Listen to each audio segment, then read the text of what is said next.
Gold, trusted gold buyers. మీరు తాకట్టు పెట్టిన బంగారాన్ని విడిపించి ఈ రోజు ఉన్న మార్కెట్ ధరకు కొనబడను.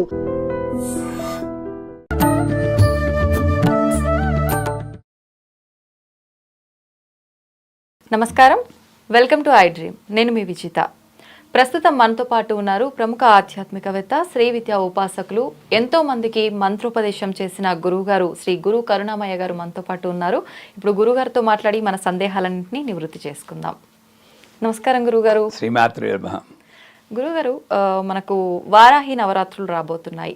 మామూలుగా అందరం కూడా శరన్నవరాత్రులు ఎక్కువ ప్రత్యేకంగా చేసుకుంటాము, అందరికీ తెలిసిన నవరాత్రులు. వారాహి నవరాత్రులు అనేసరికి అమ్మవారు ఉగ్ర రూపం, పేరు వినగానే ఉగ్రంగా అనిపిస్తూ ఉంటుంది, వినటానికే భయంకరంగా. మరి అటువంటి అమ్మవారిని ఈ వారాహి నవరాత్రుల సమయంలో పూజిస్తే మంచిది అని చెప్పి వింటున్నాం. ఉగ్ర రూపాన్ని అందరూ ఆరాధించవచ్చా గురువుగారు? ఈ అమ్మవారు వేరు, ఆ అమ్మవారు వేరు అనుకోవడంలోనే మనం భ్రమల్లో పడుతున్నాం. ఒకే అమ్మవారు మన పరిస్థితులను అనుభవించి మనల్ని రక్షించడం కోసం ఒక్కొక్క రూపంలో వస్తుంది. నిజానికి చెప్పాలంటే ఈ వారాహి నవరాత్రులు ఆషాఢ శుద్ధ పాడ్యం నుండి నవం వరకు వస్తాయి. అప్పుడు శూన్యమాసం అంటారు. ఆ టైంలో మనకి పెళ్ళిళ్ళు ఉండవు, ఏమో శుభకార్యాలు ఉండవు. ఇది శూన్యమే, అక్కడ పండగలు ఉండవు. ఈ టైంలో నా మైండ్ అటు ఇటు ఆలోచించి విపరీత ఆలోచనలకు వెళ్ళి చెడ్డ పనులు, చెడ్డ ఆలోచనలు, చెడ్డ కర్మలు, చెడ్డ మాటలు మాట్లాడడానికి అవకాశం ఉంటుంది. కాబట్టి ఆ సమయంలో నన్ను రక్షించడానికి వచ్చిన దేవత వేరే వారాహి. మరి మీ ఇంట్లో కూడా మీ పిల్లవాడు పెళ్ళైపోయింది కదా, మరి పిల్లలు చెప్పిన మాట వినకపోతే ముందు మెల్లిగా చెప్తారు. మరీ వినకపోతే ఏం చేస్తారు? కసురుతాము, కొడతాము. కొట్టరు, కనీసం ఇలా ఎత్తుతారు. కొట్టేదాకా కూడా ఉంటాయి గురుగారు కొన్ని సందర్భాలు. మరి మీరు ఉగ్రదేవతే కదా, అంతే. మీ పిల్లవాడు మిమ్మల్ని ఉగ్రదేవతను మాట్లాడడం మానేసాడు అనుకోండి, ఎలా ఉంటుంది మీకు? ఆ సమయంలో నేను ఆ రూపం ధరించాలి కాబట్టి ధరించేను, కానీ నిజానికి నాకు గుణమే లేదంటుంది అమ్మవారు. నా భ్రమ, ఉగ్రదేవత అనుకోవడం. ఆ లెక్కని దుర్గమ్మ వారు కూడా మహిషాసురుని సంహరించింది ఇలా అని. మరి వెజవాడ కనకదుర్గ గుడికి వెళ్ళకండి, ఉగ్రదేవత కదా. ఇది ఎక్కడో ఒక్కదానికే అన్వయిస్తున్నారు. ఏమిటంటే వీళ్ళందరికీ అంటే వారాహి వీళ్ళందరూ కూడా శ్రీ విద్యా తంత్రంలో వచ్చింది, తంత్రం మనకి పనికిరాదు, వైదికానికి పనికిరాదని ఒక వ్యవస్థ క్రియేట్ చేసి ఈవిని పూజించకూడదన్నారు. కానీ వారాహి దేవత లక్ష్మీదేవి యొక్క ఇంకొక అవతారమే. మనలోనూ లోపం ఉంది, వద్దన్నది మానేస్తున్నాం, కానీ చెయ్యమని చేయమో. అసలే ఇప్పుడు కార్తీక మాసంలో పొద్దున్నే లేచి నీళ్ళ స్నానం చేయమంటారు వీళ్ళే, అది మీరు చెయ్యరు. మరి ఎందుకు వచ్చింది పని, ఇంకో పని. ఇది మానేస్తే పర్వాలేదు అనుకుంటారు. అసలు వారాహి అంటే రాహ్ అంటే చీకటి, వ అన్న శబ్దం అమృత శబ్దం, అభయం ఇచ్చేది. ఈవిడ లక్ష్మీదేవి యొక్క ఇంకొక స్వరూపమే. వారాహి అంటే ఇంకొక అనుకుంటా కానీ లక్ష్మీదేవి శుభాన్ని తీసుకొస్తుంది. మన ఇంటికి మామిడి ఆకులు తోరణం లాంటివి. కానీ ఇంట్లో దుమ్ము పెట్టుకుని తోరణం కట్టుకుంటే ఏం లాభం? ఉపయోగం లేదు. ఈ దుమ్ము వ్యాక్యూమ్ క్లీన్ చేయడానికి వారాహి కావాలి. ఈ దుమ్ము మనలో ఉన్న దుమ్ము. ఇప్పుడు ఇంత బాగా డ్రెస్ చేసుకుని మొహాన్ని విభూతి బట్టలు పుట్టుకుని లోపల కుళ్ళుగుణ ఉంటే ఏం లాభం? ఈ కుళ్ళును తొలగించి ఇంకో దేవత కావాలి. అందుకే ఆవిడ ఫేసు బోర్ ఫేస్ అంటారు. దానికి ఒక కొమ్ము ఉంటుంది. ఈ కొమ్ముతోటి ఆవిడ పొక్కైన తవ్వినట్టు లోపల తవ్వి తీస్తుంది. ఎక్కడ తీస్తుంది? లోపలే.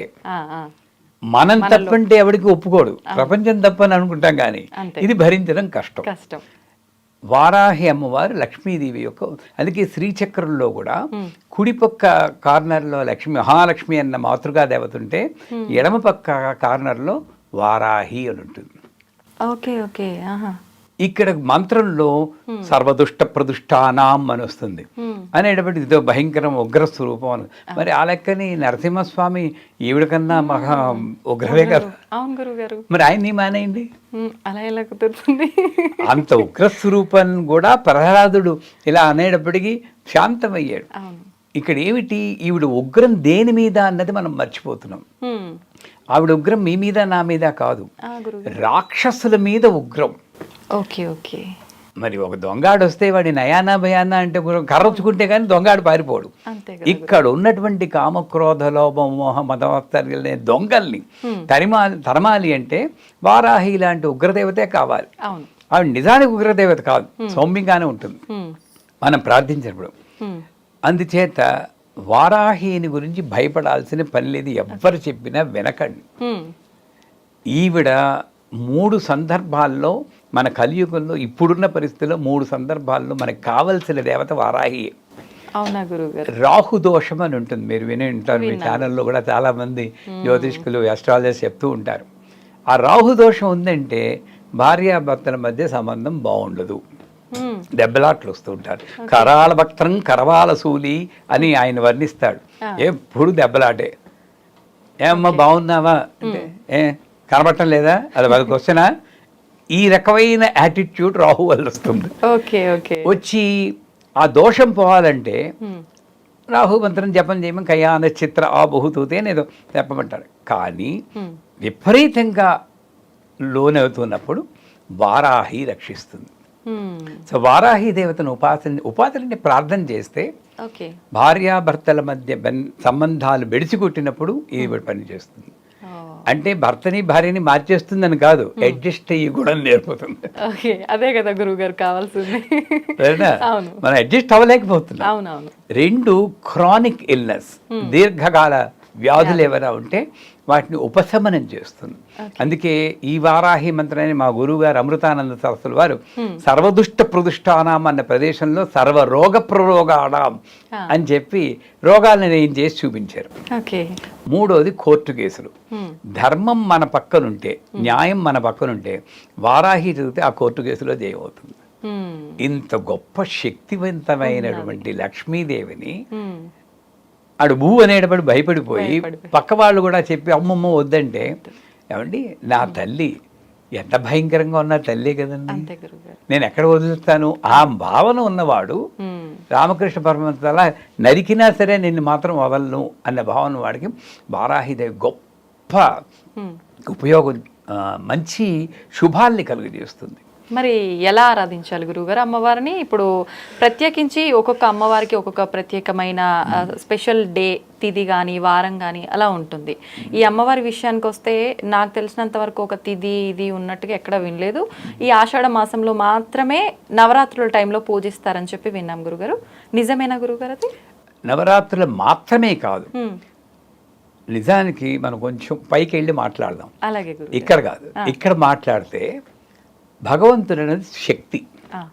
ఈ శక్తి ప్రపంచమంతా వ్యాపించి ఉన్నప్పుడు ఈ మూలంలో ఉన్న శక్తిని నేను నాలెడ్జ్, జ్ఞానం కోసం ఉపయోగిస్తాను. దాన్ని నేను సరస్వతి అంటాను.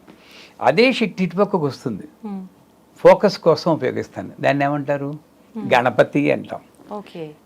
ఇక్కడ ఉంటుంది డబ్బు, సంపద కోసం, సుఖం కోసం. ఆవిడని ఏమంటారు? ఐశ్వర్యలక్ష్మి. ఐశ్వర్యలక్ష్మి బిరుదు కూడా పెట్టారు. లక్ష్మి అంటేనే ఐశ్వర్యం, మళ్ళీ ఐశ్వర్య. ఇది ప్రజెంట్ డే ట్రెండ్ ఏమిటంటే ఐశ్వర్యలక్ష్మి అని చెప్తే కానీ లక్ష్మి గురించి నిజమే గురువు గారు, ఇవన్నీ యాడెడ్ అనమాట. ఆవిడ మహాలక్ష్మి. సో ఈ పాకెట్స్ లో ఒక్కొక్క పాకెట్ ఒక్కొక్క టైంలో యాక్టివ్గా ఉంటుంది అంతే. గణపతి నవరాత్రులప్పుడు గణేష్ చతుర్థి నుండి ఆ 9 రోజులు గణపతి చేస్తే ఆ టైంలో ఆ పాకెట్లో చాలా శక్తి ఈజీగా మనం డ్రా చేసుకోవచ్చు, అంతే అర్థం. వారాహి యొక్క శక్తి ఈ మూలన ఉంటుంది కాబట్టి ఆవిడ యొక్క శక్తి ఈ ఆషాఢ మాసంలో పాడ్యమి నుండి నవమి దాకా బాగా ఉధృతంగా ఉంటుంది, ఈజీగా కనెక్ట్ అవ్వచ్చు. అంచేత రాబోయే జూలై 6 నుండి 14 దాకా మీరు కెమెరామెన్లు చూసి వాళ్ళు అందరూ ఈజీగా చేయగలిగింది ఒక వారాహిదేవి ఫోటో ఒకటి పెట్టుకుని. గురుగారు, వారాహి అమ్మవారి ఫోటో ఇంట్లో పెట్టుకోవచ్చా అనే సందేహం కూడా చాలా మందికి ఉంది. పెట్టుకోవచ్చా గురుగారు? మన చుట్టాలు, భార్య, భర్త, మేనమావలు వాళ్ళు కూడా భయంకరమైన బిహేవియర్ ఉన్న వాళ్ళు ఉంటారు. వాళ్ళ ఫోటో పెట్టుకుంటున్నారు. వాళ్ళ ఫోటో పెట్టుకోగలిసింది వారాహి ఫోటో పెట్టి ఏం కష్టం చెప్పండి. ఇక్కడ మైండ్లో ఎక్కడో తేడా ఉంది నాకు. అసలు భగవంతుడు గుణాతీత, రూపాతీత, నామాతీత, తత్వాతీత, అన్నిటికీ అతీతమైన ఒక భగవత్ శక్తిని నేను గుణం ఆపాదించి అమ్మమ్మమ్మ వీడి దేవుడికి వెళ్ళకూడదు, వీడు చెత్తగాడు అన్నట్టు మానర్థం. అసలు రాహు కూడా అమ్మవారి స్వరూపమే అంటాను నేను. ఏకైవాహం జగత్యత్ర ద్వితీయా కా మమాపర పశ్యైత అదుష్ట అని ఆవిడ 10వ చాప్టర్లో రాక్షసుని తిడుతుంది. ఉన్నది నేను ఒక్కతినేరా, అందరూ నా విభూతులే అని. అది చదువుతున్నాం కానీ బుర్రలోకి ఎక్కటం లేదు. వారాహి ఆవిడే, మీరు ఆవిడే, నేను ఆవిడే, ఆవిడ తప్పితే ఇంకోటి లేదు, కృష్ణుడు అదే అన్నాడు. సో ఆ రకంగా చూసినప్పుడు ఆవిడ అమ్మవారి యొక్క స్వరూపం ఈ రూపంలో వస్తుంది. ఇకపోతే ఈ 9 రోజులు ఏం చెయ్యాలి అంటే, రోజు నిత్య పూజ చేస్తాం చేసేవాళ్ళు. ఏమండి, గంధం, పుష్పం, ధూపం, దీపం, నైవేద్యం. అది చేయడం తెలియకపోతే అడగమనండి, మీ ఛానల్ ద్వారా మనం చెప్పిద్దాం. సింపుల్. అది చేసి వారాహమ్మ వారి ఫోటో పెట్టుకొని, ఆ ఫోటోకో విగ్రహానికో యంత్రానికో మీ శక్తి కొలిది ఈ పూజ చేయాలి. పూజ చేసినప్పుడు వారాహికి ఎరుపు రంగు అంటే అక్కడ ఇష్టం అంటారు, కానీ ఆవిడకి ఇష్టం ఏంటి, కష్టం ఏమిటి, భగవంతుడికి ఆవిడకి అతీతురాలు. కానీ ఎరుపు రంగులో ఈజీగా ఆవాహన ఉత్తేజం అవుతుంది. అంచేత ఈ పూజలో ఎర్ర రంగు బట్టలు వేసుకోండి. అంటే ఇది వేసుకున్న, నేను ఇప్పుడు తెల్ల రంగు బట్టలు వేసుకున్నంత మాత్రం నేను శాంత పురుషుని అయిపోతానండి. ఈ బట్టలో ఉన్నది కొంచెం రిమైండ్ చేస్తుంది, రే నువ్వు తెల్ల బట్టలు వేసుకున్నావురే, కోపించుకోకూడదు అని బాధ్యత గుర్తిస్తూ. కానీ ఇది వేసుకుంటే నాకు శాంతం రాదు, ఒప్పుకుంటారా? కాషాయ వస్త్రాలు వేసుకున్నంత మాత్రాన్ని సన్యాసం అయిపోడు. ఇక్కడ సన్యాసం, ఇది అలంకారం. ఆ రకంగా చూస్తే కొంత మైండ్కి కొంచెం ఉపయోగంగా ఎర్ర బట్టలు వేసుకోవాలి. వేసుకుని వారాహి అమ్మవారికి విశేషంగా గారెలు, మినపగారెలు అంటారు. ఇది ఆవిడకి వెజిటబుల్ బిర్యానీలు గారెలు ఏంటి అనుకోవచ్చు. ఇక్కడ ఏంటంటే ఇందాక అందాం కదండి, వారాహి ఉగ్రదేవతని.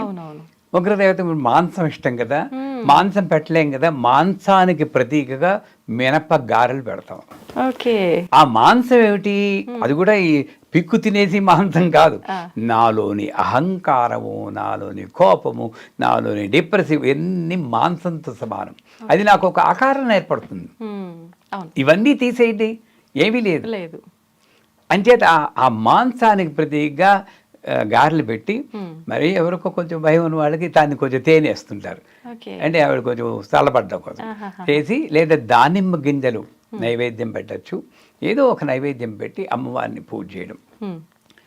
ఈవిడికి బృహద్వారాహి, కిరాతవారాహి, ధూమ్రవారాహి, శ్మశాన వారాహి, ఆ పేర్లు చూసి మనం భయపడిపోతాం. వాటి జోలికే వెళ్ళద్దు మనం.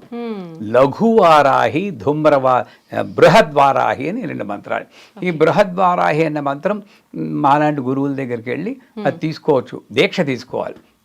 దానికి కూడా డైరెక్ట్గా ఇవ్వకూడదు. గణపతి, బాల, రాజశ్యామల చేసేక వారాహి వస్తుంది.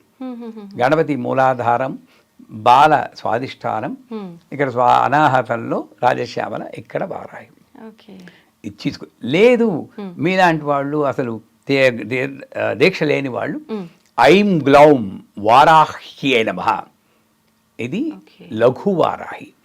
ఐం గ్లౌం వారాహ్యే నమః ఈ మంత్రాన్ని చెప్పుకుంటూ పూజ చేసి, ఈ 16 ఉపచారాలు అయిపోయాక నైవేద్యం పెట్టి తర్పణం అంటారు.